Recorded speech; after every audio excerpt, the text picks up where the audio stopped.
আল্লাহ দেমাগ দিয়ে, দেমাগ খালি নীড়ের ঠেলার জন্য না। আর 10 টাকার সবজি 15 টাকা বিক্রি করবো এজন্য নয়, লাভ করেন। শেখা আর শোনা এইটা দিয়ে আল্লাহর কাছে পরিচয় নেওয়া যাবে না। আল্লাহর কাছে পরিচয় নিতে গেলে, আল্লাহর কাছে পরিচয় পেতে গেলে আমাকে আপনাকে আমাল করতে হবে। কি করতে হবে ভাই? সবাই বলেন, আমল করতে হবে। জানা, শোনা, শেখা এইটা দিয়ে আল্লাহর কাছে আমরা ছাড় পাবো না, পরিচয় পাবো না। সবগুলো দিয়ে একত্রিত করে এর উপরে আমাল করলে পরে আল্লাহ পাক বান্দা হিসাবে সার্টিফিকেট দেবে।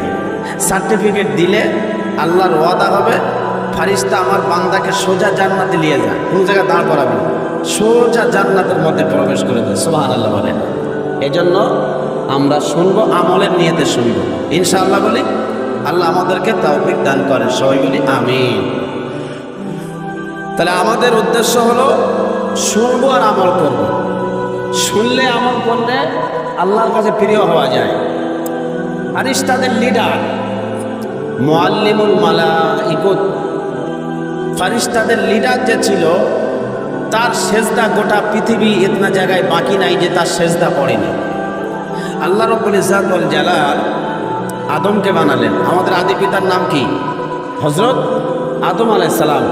তানাকে বানালেন, বানানোর পর ফারিস্তাদের বললেন তোমরা সেজদা করো, উসজুদ, সেজদা করো, লিআদম, আদমকে সেজদা করো। ফাসাজাদু, সবাই সেজদা করল, ইল্লা ইবলিস, ইবলিস সেজদা করল না। আল্লাহর কাছে কায়দা শেখাচ্ছে আল্লাহ। মনে হয় আপনার ইতিহাস মনে নেই। কে শেখাচ্ছে? শয়তান। শয়তান কে শেখাচ্ছে? শয়তান আল্লাহকে কায়দা শেখাচ্ছে। আপনি তো আদমকে মাটি দিয়ে বানালেন, আমাকে আগুন দিয়ে বানালেন। সুতরাং আগুন জ্বালালে ঊর্ধ্বগামী হয়, মাটি তো নিম্নগামী থাকে। ঊর্ধ্বগামী জিনিসটা নিম্নগামীর কাছে মাথা নত করে কিভাবে? এটা কি সম্ভব? শেখাচ্ছে কে? শয়তান। কাকে? আল্লাহকে। ইতিহাস শেখাচ্ছে। আল্লাহ তখন বললেন আবা ওয়াস্তাকবারা ওয়া কানা মিনাল কাফিরিন, তুমি হলে অহংকারী, গাদ্দারি। তোমার অহংকারের কারণে, আমার হুকুম না মানার কারণে আমার পক্ষ থেকে লাআনতের তক্তি তোমার দেওয়া হলো। আজ থেকে তুমি খারিজ হয়ে গেলে। আল্লাহর একটা ভুল, আল্লাহর একটা আদেশকে অমান্য করার কারণে শয়তান থেকে ইবলিস হয়ে গেছে। শয়তান থেকে ইবলিস হয়েছে। আমরা কথা বলি, আমরা সারাদিন কত হুকুম না ছেড়ে দিই।